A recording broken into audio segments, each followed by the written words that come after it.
Hoje nós vamos abordar as consequências e impactos da pandemia do ponto de vista da saúde neurológica, mais especificamente sobre a doença do Alzheimer. Como a mudança da rotina e o isolamento social provocaram danos aos pacientes. Para explicar esse assunto, a gente recebe ao vivo, por Skype, o neurologista Arthur Jatobá. Boa tarde para o senhor. Eu começo perguntando, qual a diferença entre cansaço mental, esquecimento normal e Alzheimer? Como diferenciar, né? Como a gente pode diferenciar? Boa tarde, obrigado pela oportunidade. Realmente, o isolamento social, a gente tem visto muitos pacientes apresentarem sintomas de esquecimentos. E é comum o paciente que não dorme bem à noite, que está mais ansioso, que tem algum sintoma de depressão, que tem um cansaço mental, ter esquecimentos. Já o esquecimento da doença de Alzheimer é aquele esquecimento que o paciente pergunta a mesma coisa várias vezes durante o dia, ou conversa com o filho no telefone e depois não esquece que conversou, tem dificuldade de manejar a conta bancária, ou tem dificuldade de fazer coisas que fazia antes, como, por exemplo, começa a se perder no trânsito e começa a ficar dependente dos familiares para realizar as atividades de vida diária.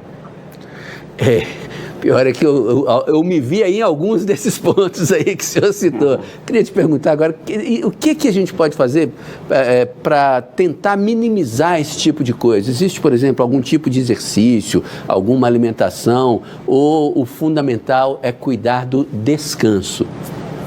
Assim, hoje a gente sabe que a doença de Alzheimer é um problema de saúde pública. Hoje a gente tem no Brasil aproximadamente 1.200.000 pessoas acometidas pela doença. E a projeção é que nos próximos 30 anos, isso vai aumentar para 4 milhões. O principal fator de risco é a idade avançada. E a população está envelhecendo cada vez mais. Então, isso é uma das principais preocupações que a gente tem.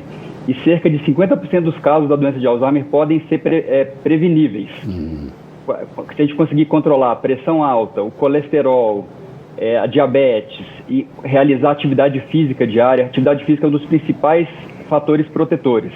Tem estudos que mostram que os pacientes na fase adulta que realizam atividades aeróbicas, cerca de 150 minutos por semana, talvez seja possível reduzir o risco da doença em até 50%.